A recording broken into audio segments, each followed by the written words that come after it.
Hello good morning friends. और मुझे पूरी उम्मीद है कि आप अच्छे से अपने सीटेट पेपर की तैयारी कर रहे होंगे। तो आज मैं आपके लिए लेकर आई हूँ पैडागॉजी मैथ्स के टैग वर्ड्स, जो मोस्ट इंपॉर्टेंट टैग वर्ड्स हैं, जिनमें से क्वेश्चन आपको 101% देखने को मिलेंगे ही मिलेंगे। सबसे पहला टैग वर्ड है वैन हील। वैन हील्स की थ्योरी ऑफ ज्योमेट्रिकल थॉट, ये आपको ज़रूर आनी चाहिए, ज़रूर ज़रूर ज़रूर। ठीक है, अब मैं आपको थोड़ा सा इस थ्योरी का ना एक्सप्लेनेशन भी दे देती हूँ, जल्दी से आराम से, मतलब थोड़ा देख लेते हैं। तो वैन हील ने ज्योमेट्रिकल थॉट्स के लिए 4 लेवल्स दिए थे। 0 लेवल पे visualisation, level 1 analysis, level 2 informal deduction, level 3 deduction, 4 rigour.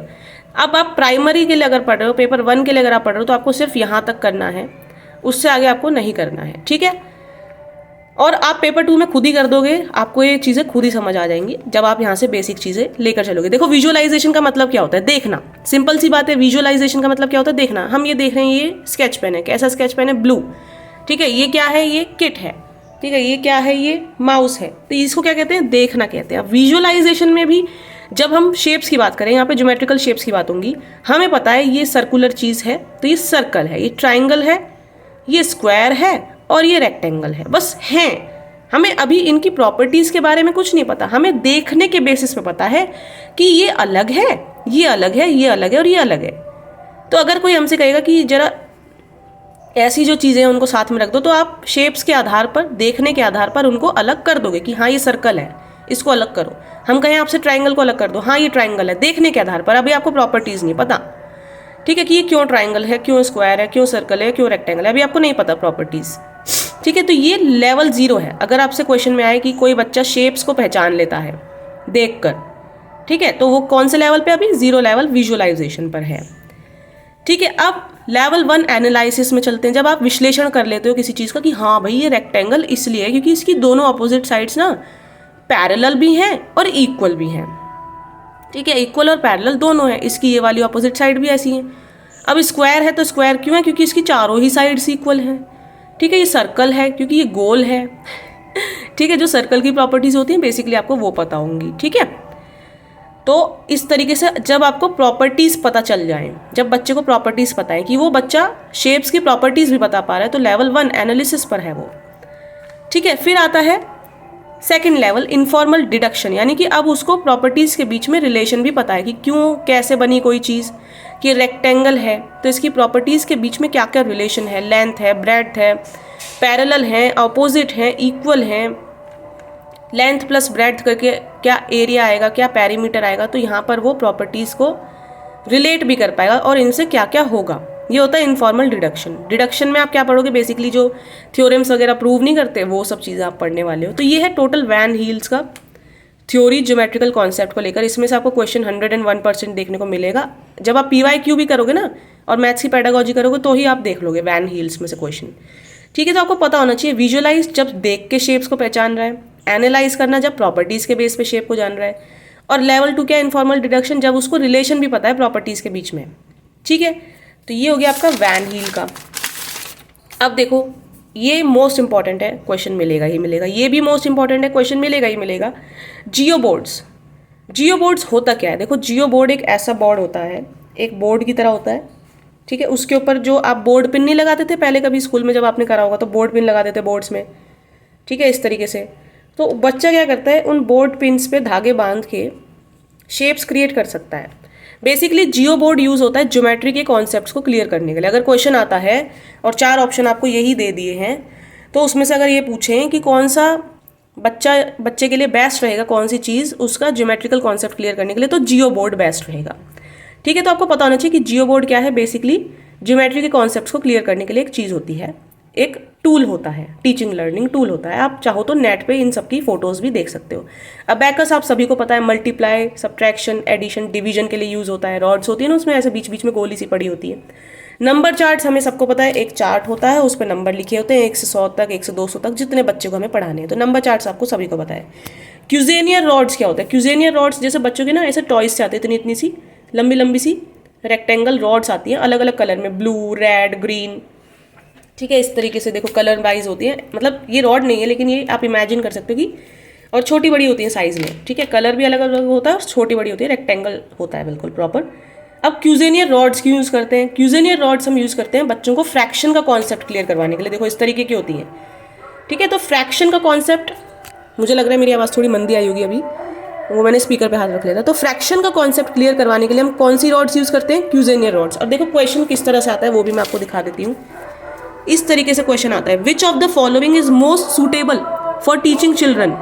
Question किस तरह से आता है कि कौन सी ऐसी चीज़ होगी जो बच्चों को फ्रैक्शन का कॉन्सेप्ट क्लियर करवाने में सबसे बेस्ट रहेगी। तो मैंने अभी बताया क्यूजेनियर रॉड्स फ्रैक्शन का कॉन्सेप्ट क्लियर करवाता है। जियो बोर्ड, नाम से पता चल रहा है, जियो ज्योमेट्रिकल शेप्स का कॉन्सेप्ट क्लियर कराता है। Abacus addition, subtraction, plus minus, division, multiplication, number charts, जब नंबर्स के बारे में इंट्रोडक्शन देना है, ठीक है। तो ये मोस्ट इंपॉर्टेंट चीज़ें हैं। एक क्वेश्चन आपका आता है टैसिलेटिंग फिगर्स। अब भाई टैसिलेटिंग फिगर्स क्या हैं? टैसिलेटिंग फिगर्स होती हैं 3D शेप्स। जैसे कि मुझे बताना है बच्चे को कि हेक्सागन कैसा होता है। देखो हेक्सागन 6 साइड होती है उसकी, तो मुझे उन्हें दिखाना पड़ेगा। अब ये अपने आप में क्या हो गया, एक टैसिलेटिंग फिगर। देखो बच्चों हेक्सागन ऐसा होता है जब वो किसी चीज़ को छू के देखें, अच्छे से पहचाने। सर्कल दिखाना है, देखो ये रहा सर्कल इस तरीके से, ठीक है। रेक्टेंगल दिखाना है, देखो ये रहा रेक्टेंगल, आप जिससे इरेज करते हो, इस तरीके से टैसिलेटिंग फिगर्स बोलते हैं जो हम बच्चा छू सकता है। तो अब यहाँ पे पहले तो क्वेश्चन देख लेते हैं कि क्वेश्चन क्या पूछा था, कि कौन सी ऐसी एक्टिविटीज़ हैं जो सबसे ज़्यादा स्पेशल रीजनिंग बच्चों के अंदर डेवलप करेगा। स्पेशल रीजनिंग का मतलब क्या होता है? स्पेशल रीजनिंग यानी बच्चे की 3D में सोचने की क्षमता, बच्चा खुद से सोच पाए, ठीक है। तो ऐसी टैसिलेटिंग फिगर्स जब हम उनको टच करवाएंगे, ठीक है। बार ग्राफ से तो बच्चे का स्पेशल रीजनिंग डेवलप होने से रहा नहीं होगा ना, बार ग्राफ से तो 3D में थोड़ी ना सोच पाएगा। पैटर्न्स पहचानना, नंबर चार्ट में क्या पैटर्न पहचानेगा वो? सूडोकू खेलने से तो उसकी जो क्रिटिकल थिंकिंग है वो डेवलप होगी, ठीक है। तो स्पेशल रीजनिंग उसकी तब डेवलप होगी जब वो टैसिलेटिंग फिगर्स को पहचानेगा। यहाँ पे मैंने चौकोर लिख दिया है, बेसिकली चौकोर नहीं, ऐसी चीज़ें जो हम छू सकते हैं, ठीक है। शेप्स बच्चे को दिखाएंगे तो ही उसकी स्पेशल रीजनिंग डेवलप होगी। तो एक क्वेश्चन आपका ये हो गया जो मैंने यहाँ पे भी लिखा था आपके लिए, ठीक है। अब देखो किस तरीके से क्वेश्चंस पूछे जाते हैं मैथ्स में, देख रहे हो आप कि कौन सा फॉलोइंग होगा इसमें से जो important aspect of teaching of maths eight primary level. तो प्राइमरी लेवल पर इनमें इंपॉर्टेंट एस्पेक्ट क्या है, और मैंने आपको हमेशा क्या चीज़ बताई है, सबसे पॉजिटिव आंसर ढूंढो, इनमें सबसे पॉजिटिव आंसर। और सबसे पॉजिटिव आंसर जब आप देखोगे तो आपको पता चलेगा ये रियल लाइफ एक्सपीरियंसेस से जोड़ना। अब ये क्यों नहीं हुआ वो भी समझ लेते हैं। Preparing for higher education and employment, क्या मुझे मैथ्स बच्चों को सिर्फ इसलिए पढ़ाने? आप एक टीचर हो, आप खुद एक टीचर की तरह सोचो, क्या हमें मैथ्स बच्चे को सिर्फ एजुकेशन के लिए पढ़ाने हैं कि बेटा तुम्हें आगे जाके पढ़ना है, एम्प्लॉयमेंट लेनी है, जॉब लेनी है, जल्दी जल्दी पढ़ लो, ऐसे तो नहीं पढ़ाता कोई टीचर। या फिर हमें सिर्फ उसको, अरे पता है तुम्हें टेक्नोलॉजी के लिए तैयार करा जा रहा है, promoting and preparing for technology, ऐसे भी नहीं कोई पढ़ाता। हम बच्चों को पढ़ाते हैं कि बच्चा अगर रियल लाइफ एक्सपीरियंस में मैथ्स यूज़ करे तो वो कनेक्ट कर पाए। कैसे? अगर वो एक दुकान पे गया 100 रुपये का नोट लेके, सामान उसने 35 रुपये का खरीदा, तो उसको पता होना चाहिए कि भाई मेरे पास कितने पैसे बचेंगे। भाई 35 गए, होना चाहिए कि 35 रुपये का सामान है तो 65 रुपये मुझे शॉपकीपर वापस देगा।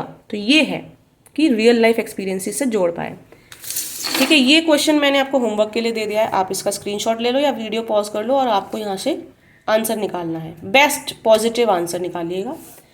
एक मोस्ट इंपॉर्टेंट है आपका ये, इसमें से आपको क्वेश्चन 101% देखने को मिलेगा। क्लोज एंडेड क्वेश्चंस क्या होते हैं, ओपन एंडेड क्वेश्चंस क्या होते हैं पैडागॉजी में। ये क्वेश्चन नहीं है, ये मैंने आपको समझाने के लिए लिखा है। क्लोज एंडेड क्वेश्चंस क्या होते हैं, देखो एग्जांपल मैंने लिखा है। अगर जो कोई टीचर पूछा है what is the area of rectangle जिसकी एक साइड 5 सेंटीमीटर और पैरामीटर 30 सेंटीमीटर है, जब आंसर निकालोगे तो सेम ही आएगा, हर बच्चा सेम ही आंसर देगा। बताओ सारे प्राइम नंबर्स 0 से 8 के बीच में, सबको पता है 2, 3, 5, 7, तो हर बच्चा यही जवाब देगा। तो ये कैसे क्वेश्चन है? क्लोज एंडेड क्वेश्चन, जिनमें बच्चे को ज़्यादा सोचना नहीं पड़ रहा, फॉर्मूला लगा दिया या कोई कॉन्सेप्ट उसको पहले बता रखा है कि प्राइम नंबर ये होते हैं जो खुद से ही भाज्य होते हैं, किसी और से नहीं कटते। तो ये कैसे क्वेश्चन है? Close ended. अब ओपन एंडेड क्वेश्चन क्या होते हैं? जब बच्चा दिमाग लगाएगा, ज़्यादा डीपली सोचेगा और हर किसी के आंसर अलग होंगे। यानी कि एक सेट दो ऐसे नंबर्स का जिसका मीडियन 4 हो, तो ऐसे तो बहुत सारे सेट बन जाएंगे। अब कोई बच्चा कोई सेट बनाएगा, कोई बच्चा कोई सेट बनाएगा। या जैसे कि ये पूछना कि मुझे कुछ भी मैथमेटिकल इन्फॉर्मेशन बताओ जो आप जानते हो कि रेक्टेंगल्स की होती है, आपको पता है, तो कोई बच्चा कुछ बताएगा, कोई बच्चा कुछ बताएगा कि हाँ मैम रेक्टेंगल करके 2 साइड पैरेलल है, कोई कहेगा नहीं मैम दोनों ऑपोजिट साइड इक्वल होते हैं, कोई कहेगा नहीं मैम ऑपोजिट साइड पैरेलल होते हैं, ठीक है। कोई कुछ बताएगा, कोई कुछ बताएगा, जो अपने पर्सपेक्टिव से उन्होंने देखा। तो ये कैसे क्वेश्चन होते हैं? Open ended. ठीक है। अब यहाँ पे एक क्वेश्चन आपके लिए है, which of the following could be contributing factor to underachievement in mathematics. देखो पैडागोजी में ना इसी तरह के क्वेश्चन पूछे जाएंगे कि इनमें से कौन सा ऐसा फैक्टर जिम्मेदार है कि बच्चा अच्छा स्कोर नहीं कर पा रहा है मैथ्स में। क्या जेंडर होगा, क्या लड़का लड़की, क्या लड़की कम स्कोर करेगी और लड़का ज़्यादा, ऐसा तो नहीं होता है, तो ये तो गलत हो गया, जेंडर तो नहीं होगा। क्या मैथ्स का नेचर उसके लिए जिम्मेदार है कि मैथ्स का नेचर ही डिफिकल्ट लगता है हमें, तो इसलिए मैथ्स का नेचर ही जिम्मेदार है, हमारे मैथ्स में कम नंबर आ रहे हैं, नहीं, जबकि मैथ्स का नेचर सरल है। अभी मैं आपको मैथ्स के टैग वर्ड्स दूंगी पॉजिटिव, तो मैथ्स का नेचर कैसा है, सरल है। अब आप कहोगे कि हमें तो डिफिकल्ट लगता है, वो आपको लगता है, वो हमें सबको लगता है, लेकिन वो नेचर में सरल है। तो क्या इनेट एबिलिटी ऑफ पर्सन, क्या मेरी जन्मजात जो शक्तियां हैं, जो क्षमताएं, क्या उनकी वजह से मेरे नंबर कम आएंगे, नहीं, ऐसा तो नहीं होगा जन्मजात शक्तियों की वजह से नंबर कम आएंगे। हाँ, सोशियो कल्चरल बैकग्राउंड की वजह से। सोशियो कल्चरल बैकग्राउंड यानी कि मैं कैसे माहौल में रहती हूँ, मेरे घर में क्या माहौल है, क्या मेरे घर में पैसे की तंगी है, क्या मेरे घर में मेरे पेरेंट्स लड़ते झगड़ते हैं, क्या मुझे प्रॉपर डाइट नहीं मिलती, क्या मुझे खाने पीने को नहीं मिलता, तो ऐसे बच्चे का दिमाग पढ़ाई में कम से कम लगता है। लड़ाई झगड़ा है, खाने पीने को नहीं है, पैसों की तंगी है, माँ बाप आपस में लड़ रहे हैं, उनको खुद ही नहीं वो पढ़े लिखे। सोशियो कल्चरल बैकग्राउंड में क्या आ गया कि माँ बाप ही पढ़े लिखे नहीं, तो वो बच्चे को क्या पढ़ाएंगे, स्कूल में कितना पढ़ लेगा वो।